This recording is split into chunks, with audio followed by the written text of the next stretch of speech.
Hi everybody, how you doing? So, my name is Jen. I am a technology educator and I wanted to make another video for new teachers. Now, if you're new to my channel, I am a professional developer. I am a teacher. I have been teaching since 1996, which means that I have officially been in the field for 30 years, although I started off my first 2 years as an aide, but still counts. So I've been in education for 30 years and I've learned so much. And I'm going to share some common sense tips to make you successful as a new teacher moving into your first year or first year in a building or first time or year in a new assignment. Okay? So, starting off with common sense tips. These are the things that I knew when I went into the profession because this is just how I was brought into the profession. Now, if you're a younger teacher, some of the stuff might sound old school to you, but trust me, most likely people my age are hiring people your age. And so you want to understand the paradigms that we lived with when we were going for our jobs and what helped us to secure tenure. Now, at no point am I saying any of these things to manipulate the ability to get tenure. I love teaching. I love teaching. I respect the profession. I love students. I love my colleagues. I think teaching is possibly the most noble calling out there, but I'm very biased. But I give you these hints because I want new teachers who care about their jobs to be successful and not have silly little things take away from the impression that they're leaving. Okay? Because believe it or not, a lot of these things I'm about to talk about, I have seen good teachers make these mistakes. And a lot of these mistakes don't have anything to do with teaching. They just have to do with how you're showing up for your job. So I'm going to jump right into it. Number one, you want to be early. I am shocked that I need to say this, but I have seen plenty of newer teachers come in right at the contractual start and leave right at the contractual end. You do not want to be this person. That just basically says, I am here for a job. I am here just to get paid. Yes, we get compensated for the work that we do. But when you do stuff like that, you're saying that you don't care about the work that you do. I hope that kind of comes across. If you're the person that's showing up at the first bell, or you're showing up and your kids are at your classroom before you waiting for you, that's a problem. That's saying I disrespect my job. Whether you mean it or not, people will judge you on your actions while you judge you on your intentions. Now, granted, people were late. Sometimes it happens. You're going to be late. You let one of your colleagues know. You let your department chair or your team leader know. Teachers are always going to cover each other and help each other out. But you want to show up and set yourself up for success by being there. I recommend a half hour at least before contractual start. In that half hour of time, ideally, you would have prepped from the afternoon before, so your lesson is ready to go, or the start of your lessons. If you're elementary, you have several different topics you're getting ready for, but your morning block is taken care of. So that way you can take that half hour and get yourself centered. Some of us have kids, some of us have crazy times trying to get to the classroom. Take a minute, play some chill music, get yourself centered. Ask yourself, how do I want to show up for my students today? How do I want to show up for my colleagues today? Every single time I do that and I start my day with intentionality, I have fantastic days. I am proud of the person who I am from beginning to end of the day, knowing I put my best self forward. Now, this also, in turn, come early, stay late. So do not leave at the contractual end. Yes, towards the end of the school year, most people leave at the contractual end of the day because in June or May or wherever the end of your school year is, everyone's tired, everybody's in their flow and know what they're doing. But in the beginning of your first year, either in a new building as a teacher or whatever, you stay late.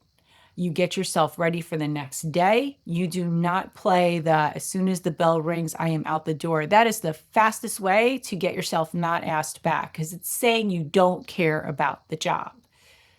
I don't make the rules.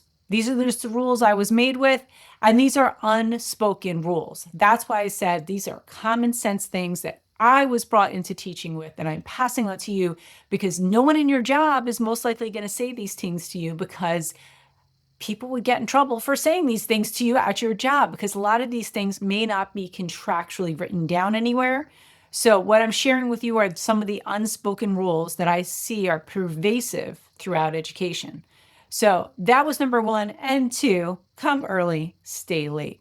The next thing, number three, dress professionally, please.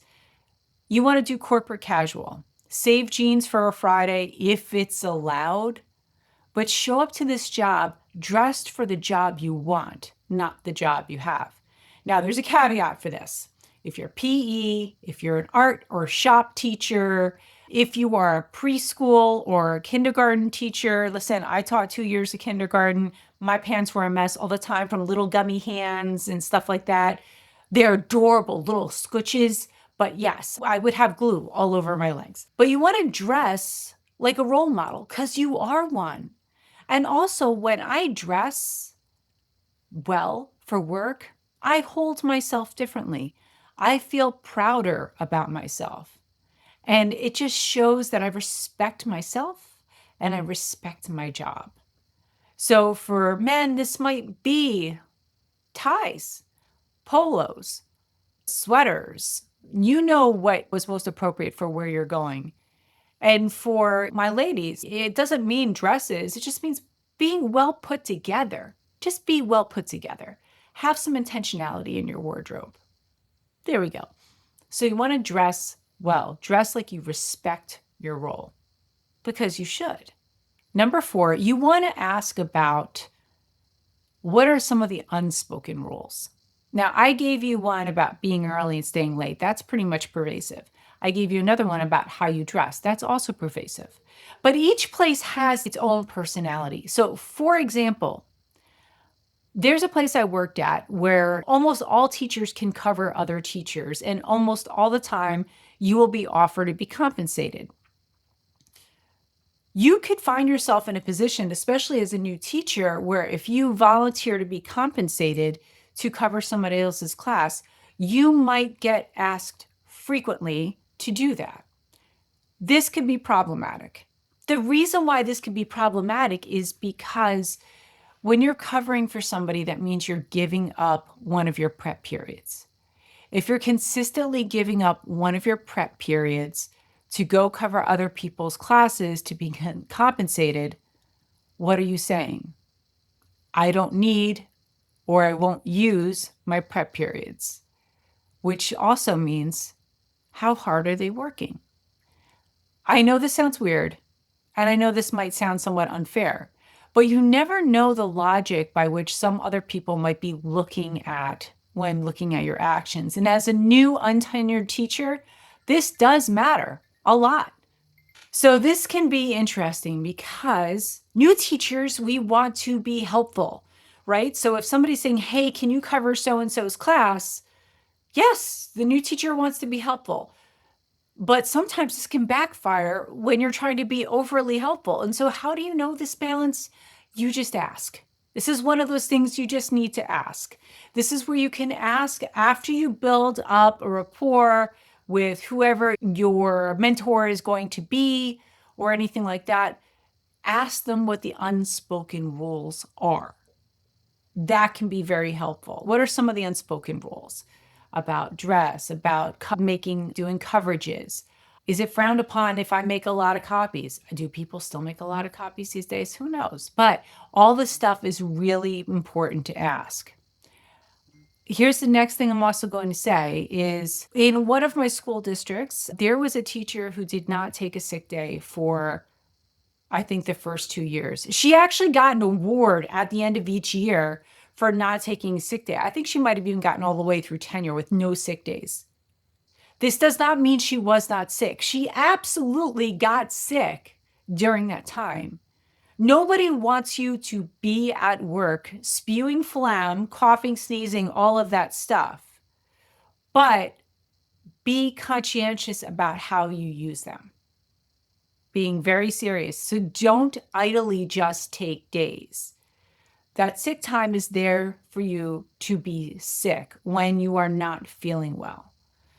Don't think that these are vacation days or these are socializing days. Yes, I do believe in mental health days. Some days you're fried and you just need it. I 100% get that. If you take a mental health day, do not post on social media. Make sure that all of your stuff is locked down on private. Believe you me, I have seen people take sick days and post on Facebook that they were in another state or on vacation. It gets back to the administration. You don't want to do that, right? Especially if you're a new teacher. Be very conscientious about how you use that time. Use it for sick time. Use your personal time for personal time. And last, I'm going to leave you with this. You're hired by a building. They know you can teach. They want to see how you can fit in. This could be a little hard sometimes. Sometimes you might be in a department where you might have a lot of veteran teachers who might be tired, who might not want to volunteer for all the extra things. And they might discourage you from signing up for the extra things or showing up to go to one of the school plays or doing this extra thing or doing that extra thing. The veteran teachers are veteran. They have job security. You don't. I have seen many times where newer teachers follow advice from teachers that are tired, teachers that are at the end of their career. You are letting your building know who you are as a teacher by your actions. The people who are veteran teachers that have been around for decades and who may not be showing up for doing all these extra things, they put in their time. They did all that. So you can't take the privilege they have from stepping back, from contributing all the time or crossing every T and dotting every I. Some of them may not do that because they have the time behind them as security. You don't have that. So don't mimic what you might see in some of these examples. Now, you may be very fortunate and you may be with a strong team of teachers who have been teaching for a long time and love it and they're showing up for everything and they're all about it. It's amazing. And I'm so excited if that's the kind of environment you're at. Usually in every building, there's one or two teachers that is tired and they're ready to retire, or they should have retired a couple years ago, to be frank with you. And they may not be giving you the best advice to ensure your security. Those teachers, you want to figure them out pretty quickly. What I would suggest, though, is if you're looking for role models, look for other teachers who are new or freshly tenured and follow their example. They're the ones that are going to be the closest to where you are at in your job security, and they're probably going to be the ones that can give you the most accurate advice.